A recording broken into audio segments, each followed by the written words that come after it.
Assalamualaikum warahmatullahi wabarakatuh.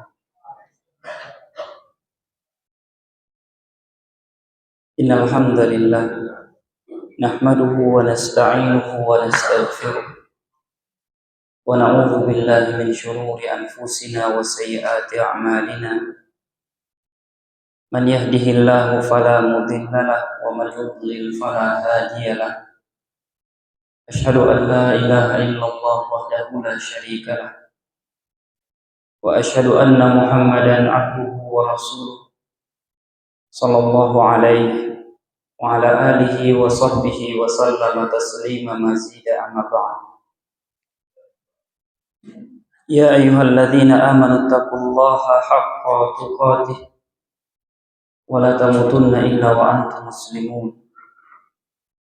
Ya ayyuhan nasu taqu rabbakumul ladzi khalaqakum min nafsin wahidah wa khalaqa minha zawjaha wa batha minhuma rijalan katsiran wa nisaa'a wattaqullaha alladzi tasaaluna bihi wal arham innallaha kana 'alaikum raqiba.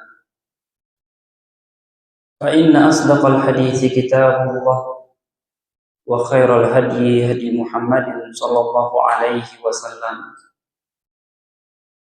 wa syarrul umuri muhdatsatuha wa kullu muhdatsatin bid'ah wa kullu bid'atin dhalalah wa kullu dhalalatin finnar. Kaum muslimin jamaah salat maghrib Masjid At-Taqwa yang dimuliakan Allah Subhanahu wa taala. Kita bersyukur pada Allah Subhanahu wa taala yang memberi kita kesempatan melaksanakan kewajiban kita sebagai hamba, memberikan untuk kita Islam dan iman.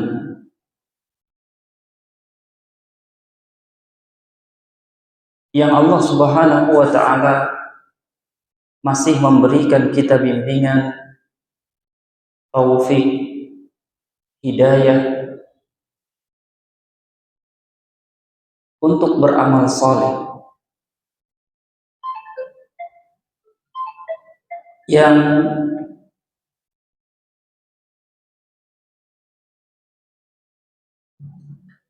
dunia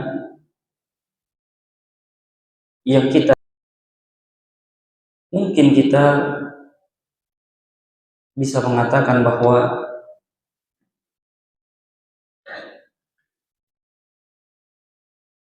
mungkin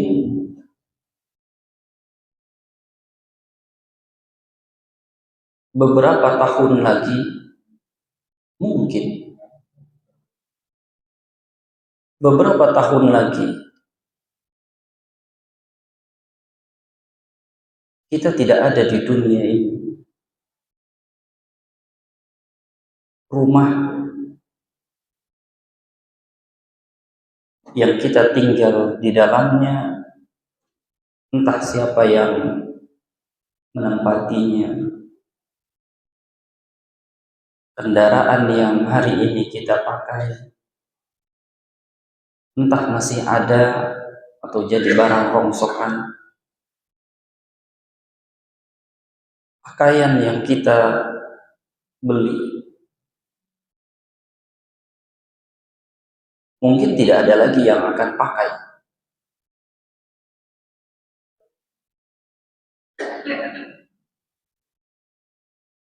Keluarga yang kita bersamanya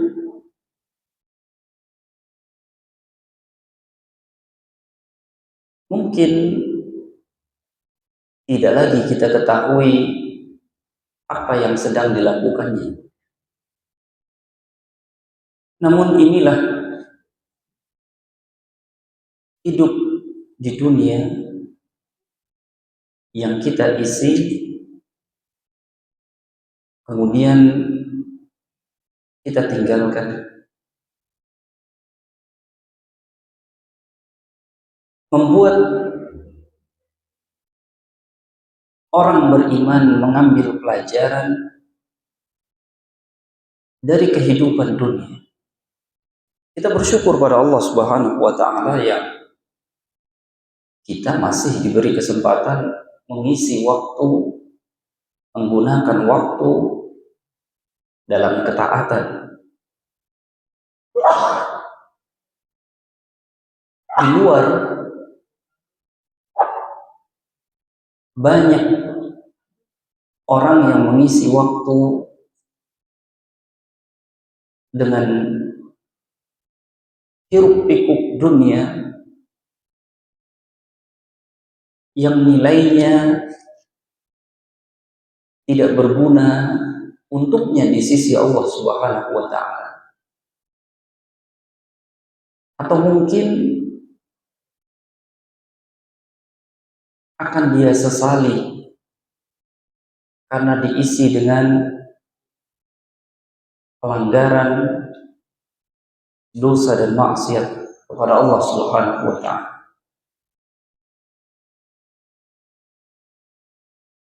Pada kesempatan yang mulia ini kita melanjutkan mempelajari satu bagian dari agama yang mempelajarinya diwajibkan oleh Allah Subhanahu wa taala. Wa qur rabbi zidni ilman, talabul ilmi faridatun ala kulli muslim, kata Nabi yang mulia alaihi salatu wassalam. Sikap Quraisy terhadap dakwah Rasulullah sallallahu alaihi wasallam ini dipaparkan oleh Dr. Zaid dari halaman 151 hingga 156.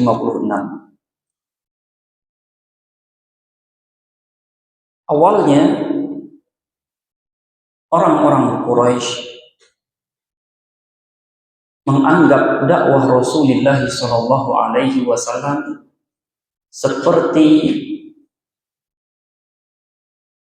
dakwah-dakwah sebelumnya. Nabi kan menerima wahyu itu kita hitung tahun pertama kenabian. Tahun kedua masih berdakwah secara rahasia. Tahun ketiga, pertemuan lalu mulai berdakwah secara terbuka. Dan kita sekarang membahas di tahun keempat kenabian. Orang-orang Quraisy di tahun keempat ini awalnya menganggap ini akan hilang. Apa yang dikatakan oleh Nabi Muhammad SAW tidak lama juga akan hilang. Seperti dakwahnya Zaid bin Amr bin Nufail, kata Dr. Zaid di sini. Zaid bin Amr bin Nufail,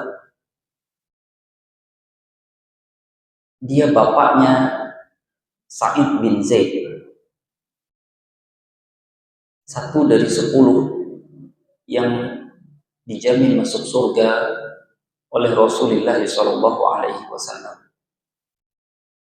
Zaid bin Amr bin Nufail ini orang yang berada pada agama Ismail, agama Ibrahim, Nabi Allah alaihi wassalam. Tidak menyembah berhala, bukan Nasrani, bukan Yahudi. Berdoa kepada Allah, beribadah kepada Allah dengan cara yang dia ketahui dari orang tua. Tentu banyak yang tidak diketahuinya. Sehingga selalu mengatakan jangan menyembah berhala. kita akan kembali ke surga Allah. Kalau kita berbuat buruk, kita masuk neraka Allah Subhanahu wa Ta'ala. Berhala-berhala ini tidak memberi manfaat, tidak memberi mudarat. Berdoa, ya Allah, kalau aku tidak sempat bertemu dengan nabimu, karena mereka tahu akan ada nabi terakhir, tapi entah kapan. Tapi aku berharap, ya Allah, anakku menemuinya. Dan sesuai dengan doanya kepada Allah Subhanahu wa Ta'ala, anaknya menemui Nabi Muhammad SAW dan beriman kepada Nabi, menjadi sahabat Rasulullah SAW. Ini Zaid bin Amr bin Nufail. Nah, orang Quraisy menyangka dakwah Nabi Muhammad ini akan seperti perkataan Zaid bin Amr bin Nufail. Ada orang sendirian melarang beribadah kepada berhala, mengajak beribadah kepada Allah saja, mengingatkan surga neraka, tapi sendirian. Awalnya dikira dakwah Nabi Muhammad seperti ini, nanti juga hilang. Zaid bin Amr udah lewat, tapi ternyata tidak. Atau seperti Umayyah bin Abi Salti. Kita coba belajar dari Umayyah, orang Taif. Kalau Zaid bin Amr orang Mekah, Quraisy. Ini orang Taif.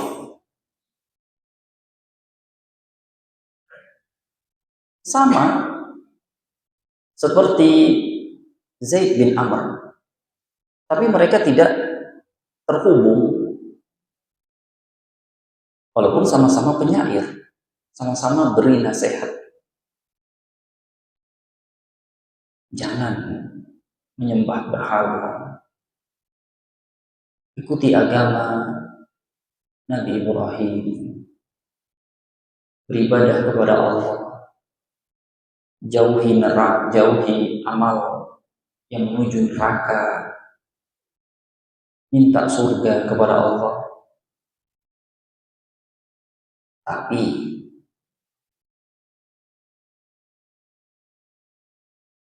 Umayyah sempat bertemu dengan Rasulullah SAW. Apa Umayyah beriman pada Nabi? Tidak. Dia orang baik. Dia melarang manusia menyembah berhala, mengingatkan surga, mengingatkan tentang neraka. Tapi ketika bertemu Rasulullah SAW, tidak beriman. Kalau Zaid bin Amr bin Nufail, Nabi katakan, aku melihat dia di surga. Tapi Umayyah tidak. Kita coba belajar, karena kita akan melihat sosok Abu Thalib nanti. Lihat dulu sosok Umayyah. Berada di atas agama yang lurus, mengikuti Nabi Ismail dan Ibrahim alaihi wassalam. Ya tentu amalnya tidak akan sempurna, jauh jarak dengan Nabi Ismail dan Nabi Ibrahim. Banyak hal yang dia tidak tahu. Tapi orang baik ini bertemu dengan Nabi Shallallahu Alaihi Wasallam, tidak beriman. Apa alasannya?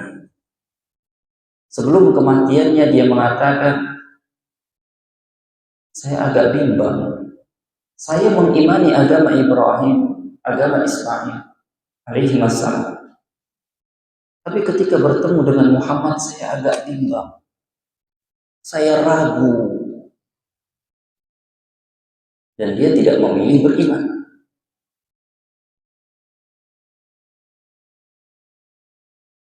Apa dia di surga? Tidak. Yang telah datang padanya Nabi Muhammad SAW, dan dia telah mendengarkan Al-Quran yang dibacakan oleh Nabi SAW, dan Nabi SAW telah mengajaknya kepada Islam, tapi dia tidak menerimanya. Lalu bagaimana dengan Abu Talib yang akan kita bahas? Apa Umayyah bin Abi Salti berhak dikatakan beriman sepanjang hidupnya dia mengajak manusia untuk meninggalkan kesyirikan, kekufuran, mengingatkan tentang surga dan neraka? Tidak. Ada yang salah pada dirinya.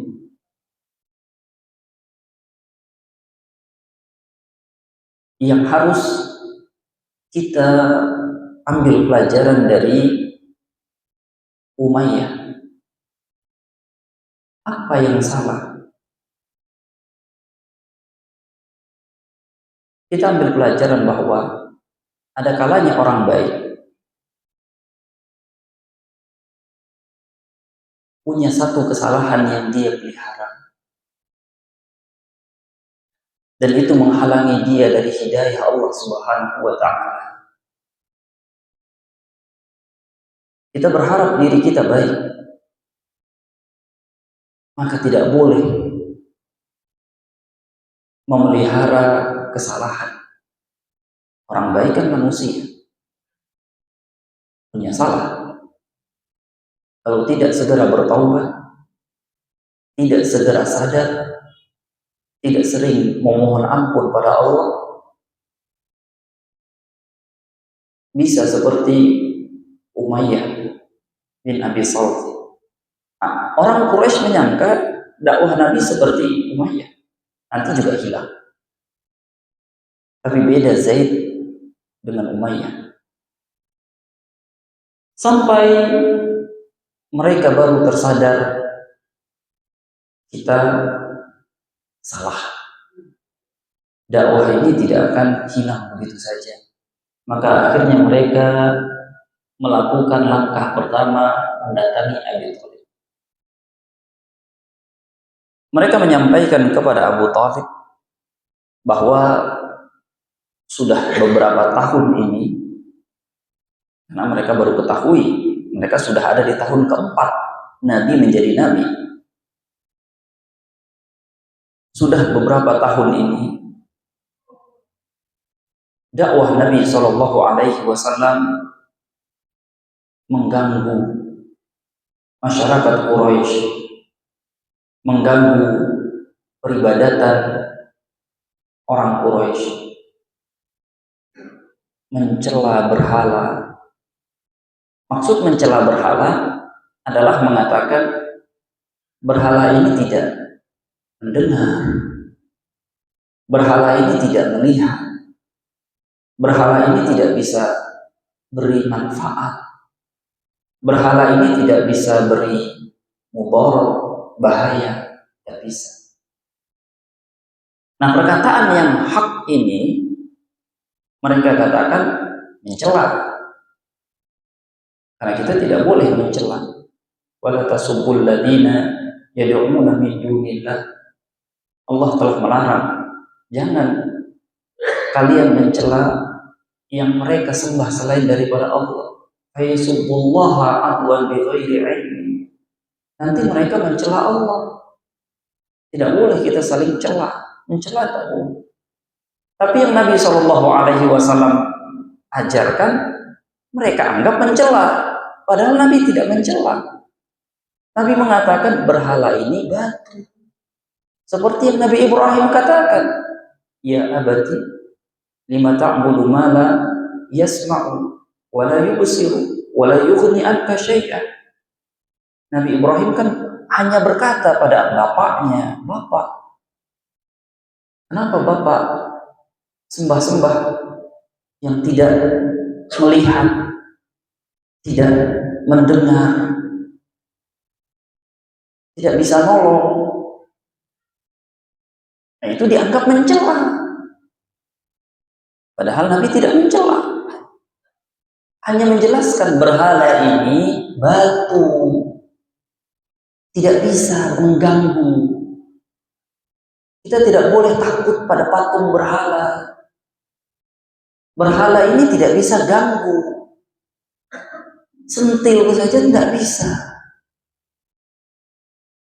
Berhala ini tidak bisa mencaci, tidak bisa menolong, melihat tidak bisa, mendengar tidak bisa, punya perasaan saja tidak. Orang Quraisy datang kepada Abu Thalib karena Abu Thalib yang membela selama ini mulai dari dakwah Nabi secara terbuka pada tahun ketiga kenabian adalah Abu Thalib yang selalu membela. Nabi leluasa berkata dan mengajarkan berbicara karena Abu Thalib. Maka mereka mendatangi Abu Thalib. Apa yang dia katakan mengganggu kami. Ini diplomasi yang dilakukan oleh orang Quraisy terhadap dakwah mendatangkan Nabi, yang lainnya tidak melakukan apa-apa. Abu Lahab paman Nabi justru di pihak Quraisy, caci maki Rasulullah Shallallahu Alaihi Wasallam, mengganggu keluarga Nabi Shallallahu Alaihi Wasallam. Padahal paman. Adapun yang lain tidak, membela tidak, caci maki tidak, diam saja. Hanya Abu Thalib yang membela dakwah Rasulullah Shallallahu Alaihi Wasallam. Nah, Abu Thalib menerima apa yang dikeluhkan oleh keluarga besar mereka, orang Quraisy. Karena Abu Thalib orang Quraisy, Nabi orang Quraisy, dan akan disampaikan pada Rasulullah Shallallahu Alaihi Wasallam. Selesai kegiatan pertama mereka. Apa pelajaran yang bisa kita ambil dari ini semua? Yang pertama adalah hakikat agama Islam. Orang Quraisy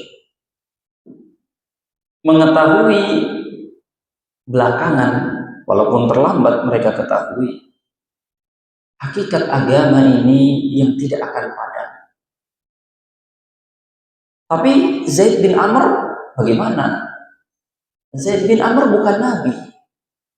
Tidak banyak hal dari keilmuan dan peribadatan yang diketahui Zaid bin Amr. Maka mereka tidak merasa terganggu. Sementara yang dihadapi kali ini seorang Nabi. Pasti mereka akan merasa terganggu. Walaupun terlambat mereka sadari. Allah Subhanahu wa ta'ala berfirman, "Wa laqad ba'atsna fi kulli ummatin rasulan an ya'budullaha wa yajtanibut taghut." Kami akan suruh setiap rasul mendatangi setiap umat untuk menyampaikan beribadah kepada Allah saja, jangan kepada selainnya. Itu adalah inti dari ajaran para nabi dan rasul. Alla na'budu illallah wa la nusyrika bihi syai'an. Agar kita tidak mengabdi kecuali hanya kepada Allah, dan kita tidak mengabdi kepada selain Allah Subhanahu wa ta'ala. Ini inti ajaran para nabi, dan di dunia ini dari dulu hingga zaman kita akhir, ini yang tidak disetujui oleh semua mayoritas manusia. Dan kaum muslimin bila dibandingkan dengan mayoritas manusia lebih sedikit. Semua kebanyakan mayoritas manusia tidak setuju akan hal ini. Kita manusia mengabdi pada Allah saja, tidak pada selainnya, dan tidak disetujui. Semua menginginkan mengabdi kepada berhala. Hanya Islam yang mengajarkan mengabdi kepada Allah saja. Artinya ini hakikat agama Islam. Mudah, sederhana. Tapi urusan yang mudah dan sederhana ini adalah garis pembeda antara Islam dengan selain Islam. Antara yang muslim dengan yang kafir.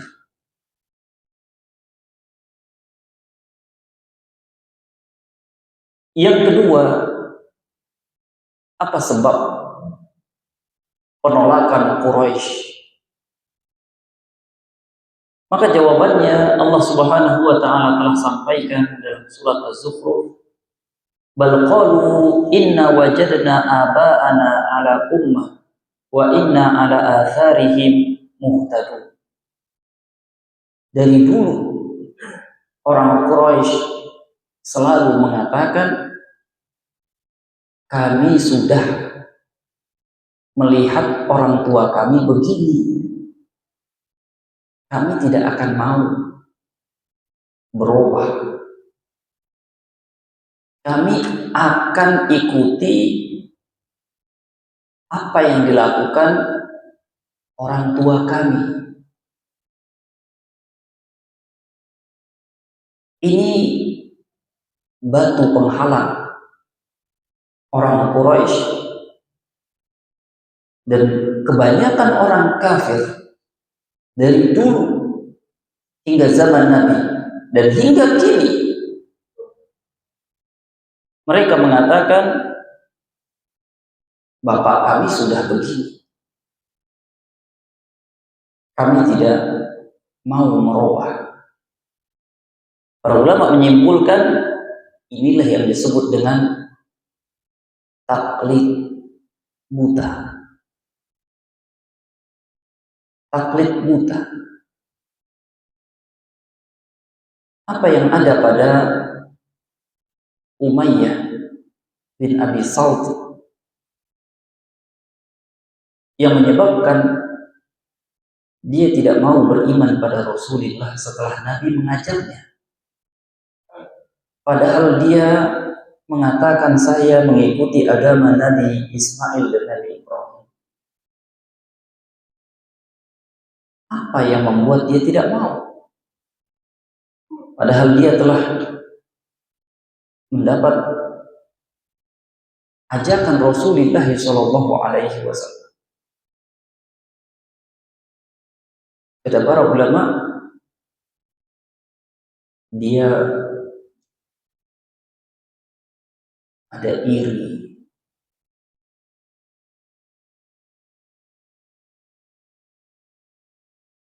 Coba kita lihat perkataan Abu Jahal. Apa yang membuat Abu Jahal tidak mau?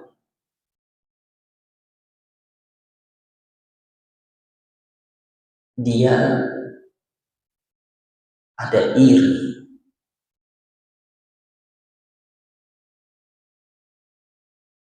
Bani Hashim memberi minum jamaah haji, kita juga beri minum jamaah haji keluarga kita. Bani Hashim tolong orang, kita keluarga kita juga tolong orang. Sekarang Bani Hashim muncul Nabi, keluarga kita kapan ada Nabi?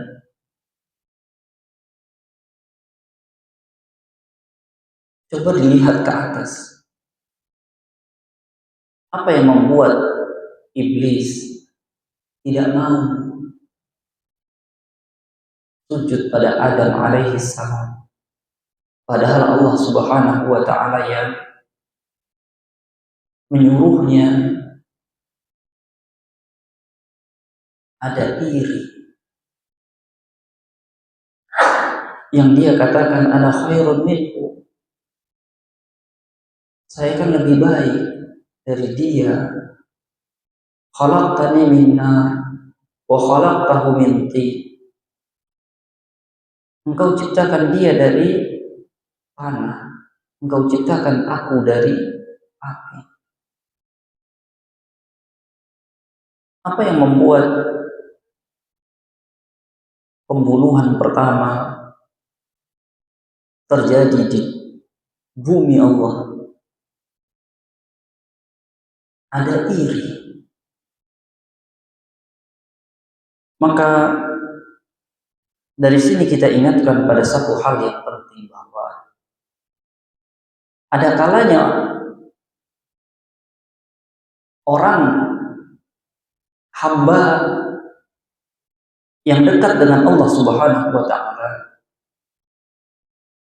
yang taat pada Allah Subhanahu wa ta'ala, punya kesalahan yang kalau dia tidak menyadari kelemahannya, dia bisa terjatuh dalam masalah.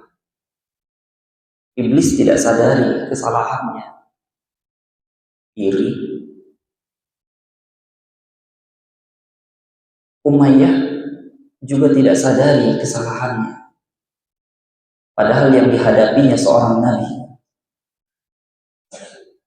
Abu Jahal pun demikian.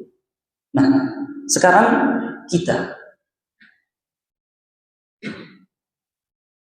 ada dua, kata para ulama, yang sering menjebak manusia: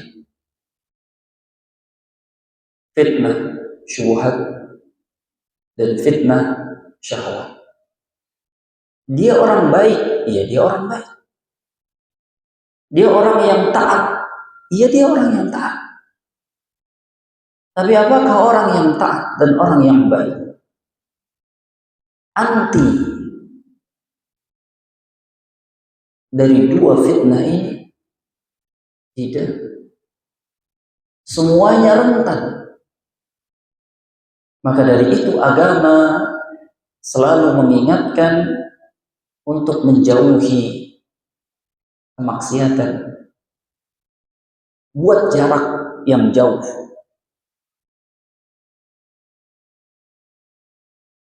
Kita akan lanjutkan dan kita akan kembali pada hal ini, insya Allah. Yang ketiga, yang kita dapat ambil pelajaran, agama ini bukan budaya. Allah Subhanahu wa ta'ala berfirman, "Qul ara'aytum in kana min indillahi wa kafartum bihi." Apa pendapat kamu seandainya ini dari Allah tapi kamu ingkari? Menunjukkan bahwa agama ini dari Allah, sedangkan budaya dari pemikiran manusia. Budaya warisan pola manusia yang diwariskan. Aturan penataan manusia yang diwariskan. Budaya. Sementara agama ini bukan budaya. Dia dari Allah.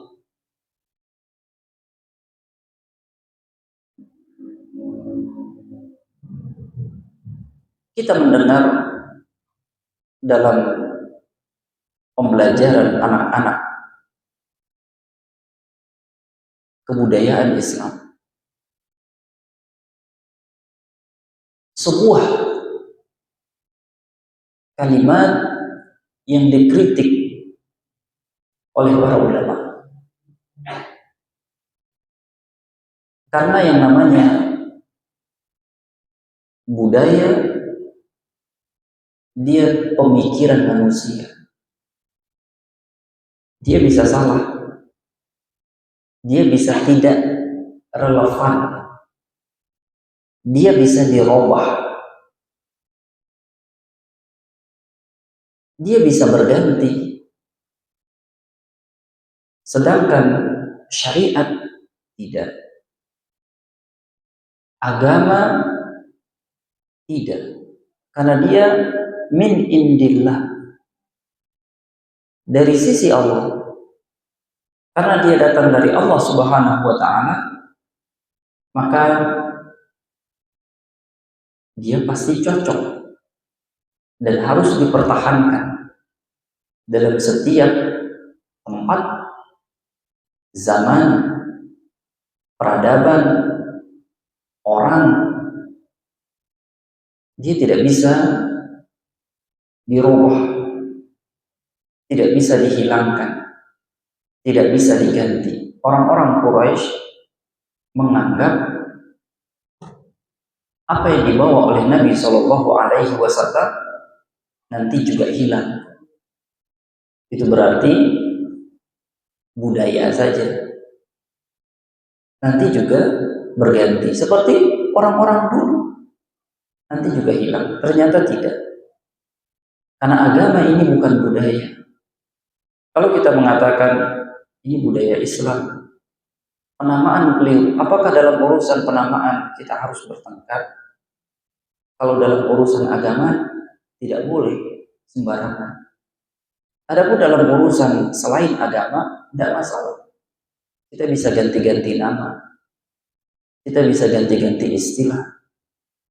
Tapi untuk urusan agama tidak boleh. Apa boleh? Kita ganti nama-nama Allah sesuai dengan yang kita inginkan. Menurut budaya suatu tempat, kata yang paling terhormat adalah Bapak. Maka dia menyebut Allah dengan Bapak.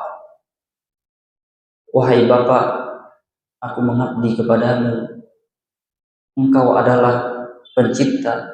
Boleh kita mengganti untuk menyebut Allah Subhanahu wa Ta'ala dengan Bapak? Tidak boleh. Walillahil asma'ul husna fad'uuhu biha wa dharul ladzina yulhiduna fi asma'i. Allah punya nama yang husna. Kalian manusia berdoalah dengan nama-nama itu dan tinggalkan perbuatan orang-orang yang menyimpang terkait nama Allah Subhanahu wa Ta'ala. Maka dalam agama ini pun untuk urusan nama tidak bisa, karena dia bukan budaya.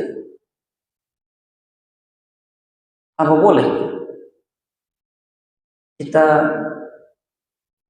menamai sesuatu dengan nama yang buruk? Tidak. Bahkan Nabi Shallallahu Alaihi Wasallam mengganti sahabat-sahabatnya yang namanya buruk, namanya tidak baik.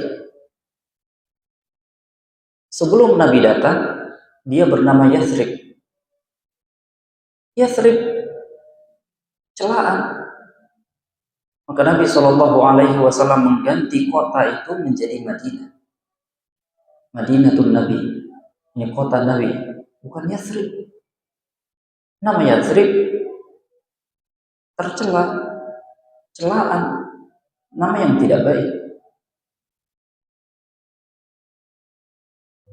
Yang keempat, pada Abu Thalib kita melihat satu hal yang unik. Allah telah mengatakan, wa minan nas man yattakhidhu min dunillahi andadan yuhibbunahum ka hubbillah walladzina amanu ashaddu hubban lillah Kata para ulama, bagi Abu Thalib, Muhammad adalah manusia yang paling dia cintai, dia sayangi. Mungkin kita pernah mendengar Qais, si Majnun Laila. Qais kan orang yang sangat cinta, tergila-gila pada Laila, sehingga dia disebut Majnun Laila, orang yang gila karena cintanya pada Laila. Katanya dia mengatakan, kalau pada air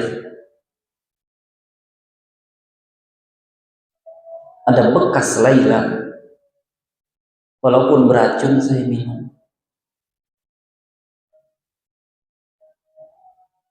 Ada orang terganggu sedang sholat karena Qais menimpali, kamu sholat merasa terganggu dengan saya. Saya tidak pernah terganggu dengan orang, karena saya, yang ada di pikiran saya hanya Laila. Qais tidak pernah merasa terganggu dengan orang berisik, karena yang ada di pikirannya Laila saja. Nah, bagi Abu Thalib, kata para ulama, Muhammad adalah orang yang paling dia cintai. Apa ini? Salah? Ini salah. Karena dia tidak mencintai Muhammad sebagai Nabi dan Rasul. Dia mencintai Muhammad sebagai ponakannya. Kalau seandainya Nabi Sallallahu Alaihi Wasallam bukan keponakannya, apa dia akan seperti itu terhadap Nabi Sallallahu Alaihi Wasallam? Tidak. Karena Allah yang memilihkan dia sebagai paman Nabi, maka dia sangat membela Nabi Sallallahu Alaihi Wasallam. Kalau bukan keponakannya, apakah Abu Thalib akan membela Nabi Sallallahu Alaihi Wasallam? Belum tahu. Kalau seandainya, walaupun tidak mungkin, seandainya kalau keponakannya ini mengajak kepada kebatilan, apa dia akan bela? Pasti dibela.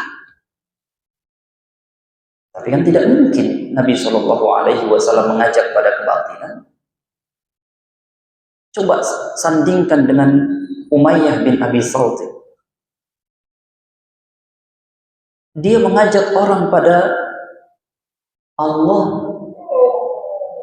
mengaku berada di atas agama Ismail dan agama Ibrahim alaihi wassalam.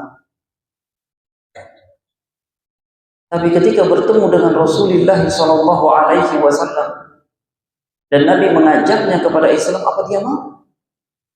Tidak.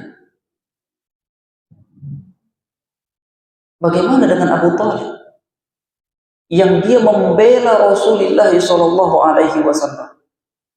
Dia tahu akan siapa Rasulullah Sallallahu Alaihi Wasallam, dan Muhammad adalah orang yang paling dia cintai. Apakah ketika Nabi Shallallahu Alaihi Wasallam mengatakan, ya ammi qul la ilaha illallah kalimatan uhajju laka biha indallah, paman ayo masuk Islam, dia mau? Tidak, dia tidak mau.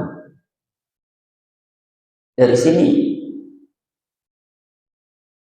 kita berhati-hati atas cinta. Allah mengatakan di antara manusia ada yang mengambil selain Allah, dia cintai melebihi cintanya kepada Allah. Sedangkan orang beriman sangat mencintai Allah. Abu Thalib tidak mencintai Allah. Kalau dia mencintai Allah, dia akan menerima ajakan Nabi Shallallahu Alaihi Wasallam untuk masuk Islam. Dia hanya mencintai Muhammad sebagai keponakan, bukan sebagai Nabi.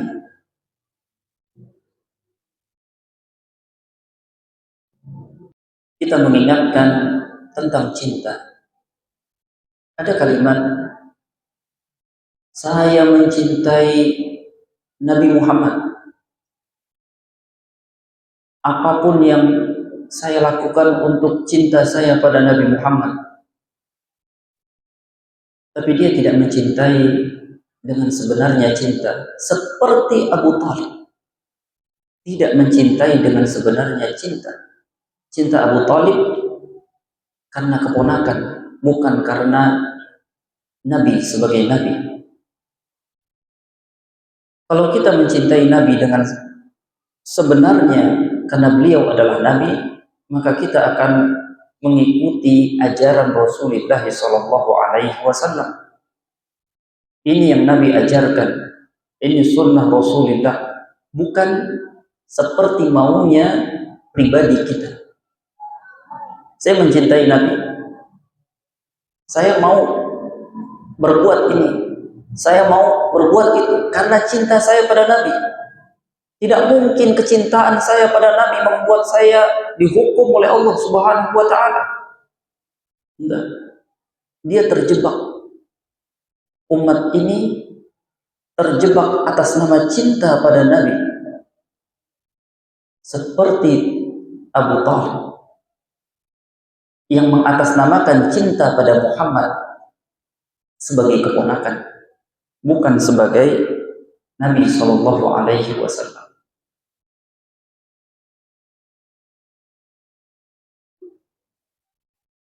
Kemudian yang kelima, boleh menerima bantuan orang kafir. Abu Thalib bukan Islam.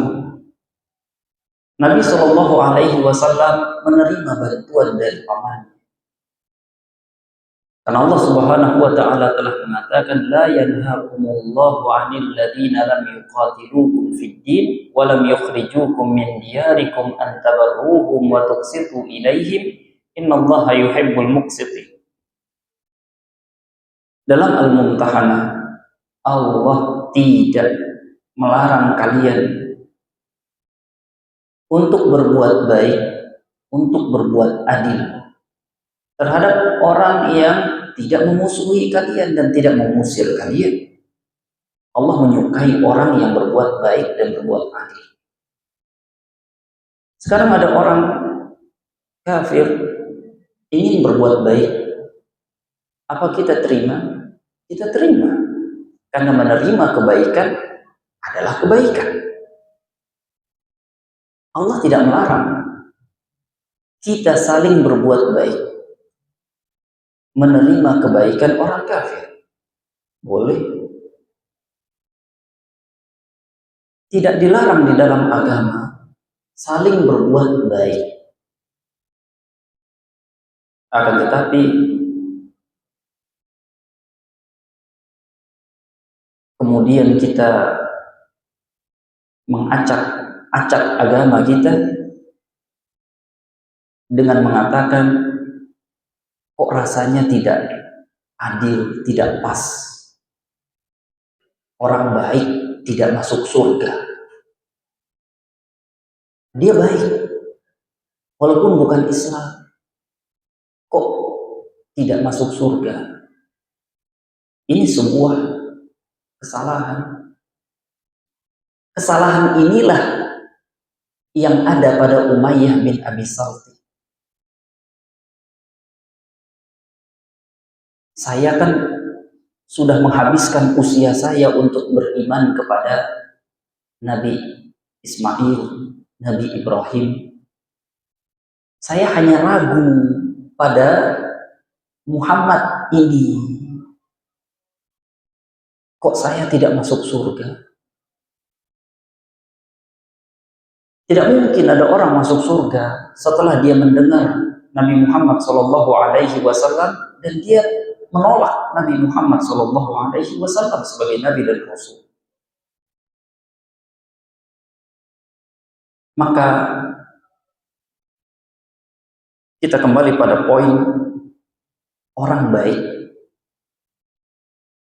harus menyadari dia bisa terkena fitnah dari iblis. Iblis akan terus sampai mati manusia mengganggunya dengan dua fitnah. Fitnah syubhat dan fitnah syahwat. Orang yang mengakhiri hidupnya dalam ketaatan, dalam husnul khatimah, maka dialah yang beruntung. Namun kita yang masih hidup belum selamat dari gangguan fitnah iblis, syubhat ataupun syahwat. Syubhat yang paling besar tatkala kita membahas ini adalah kita selalu membela orang yang Nabi katakan kafir.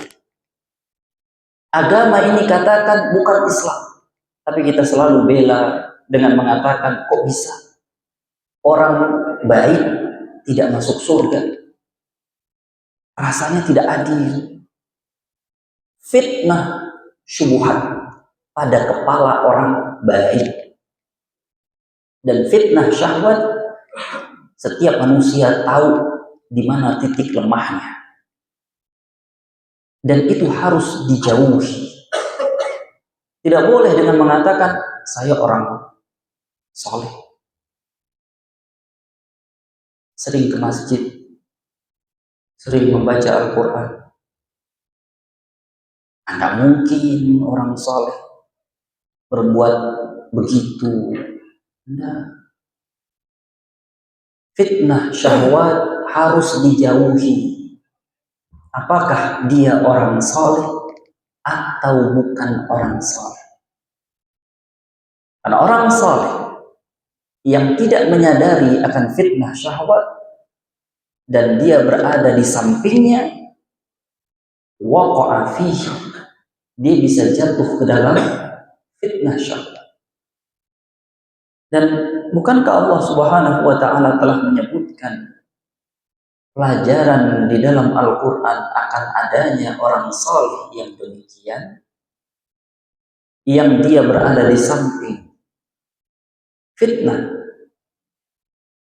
dan dia terjatuh ke dalam fitnah? Maka kalimatnya adalah orang yang hari ini selamat